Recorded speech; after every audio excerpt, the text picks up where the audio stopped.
Today I'll teach you how to populate GridView using JSON string in ASP.NET.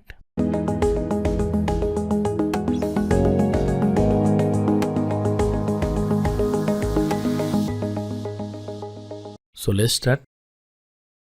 As you can see on your screen, this is a JSON file, and this particular JSON file I have hosted on GitHub, and it will be accessed through an API. That particular API will be called using WebClient class.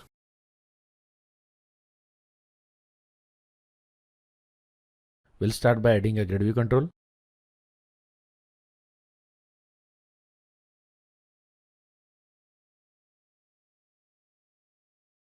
Now our GridView is ready.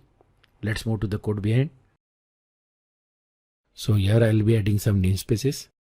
I'm adding the namespace system.net. It is required for the WebClient class. The next one is system.data. Then Newtonsoft.json.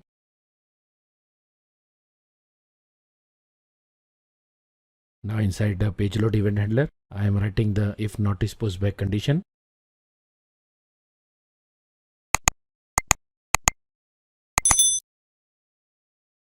Here I am setting a property expect 100 continue to true. This particular property belongs to the service point manager class. When this particular property is set to true, data will only be sent when the initial headers such as authorization headers etc. are okay. So this actually saves bandwidth, because what happens, sometimes there is rejection from the server, and in that case again we have to send the complete header as well as the data back to the server.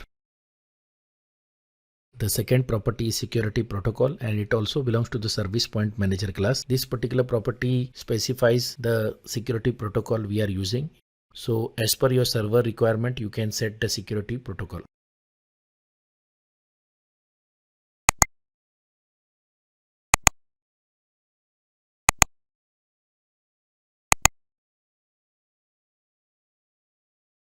Now further you will notice I have created an object of WebClient class, and I am making use of the download string method of the WebClient class to call the API on GitHub. I have passed the URL of the API to the download string method, and the result, which is actually a JSON string, is being captured in a string variable. Once the JSON string is populated, now we will convert the JSON string to a data table using the deserialize object method of the JSON convert class. And finally, we will assign the data table to the GridView data source so that the GridView can be populated with the JSON data.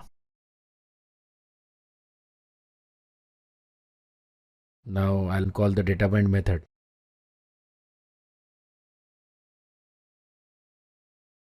So with this, we complete our programming part. Let's execute the code and see it in action. So as you can see, the GridView is populated using JSON string. With this, we come to the end of this video. Thanks for watching. Please like, share and subscribe, and don't forget to click the bell icon.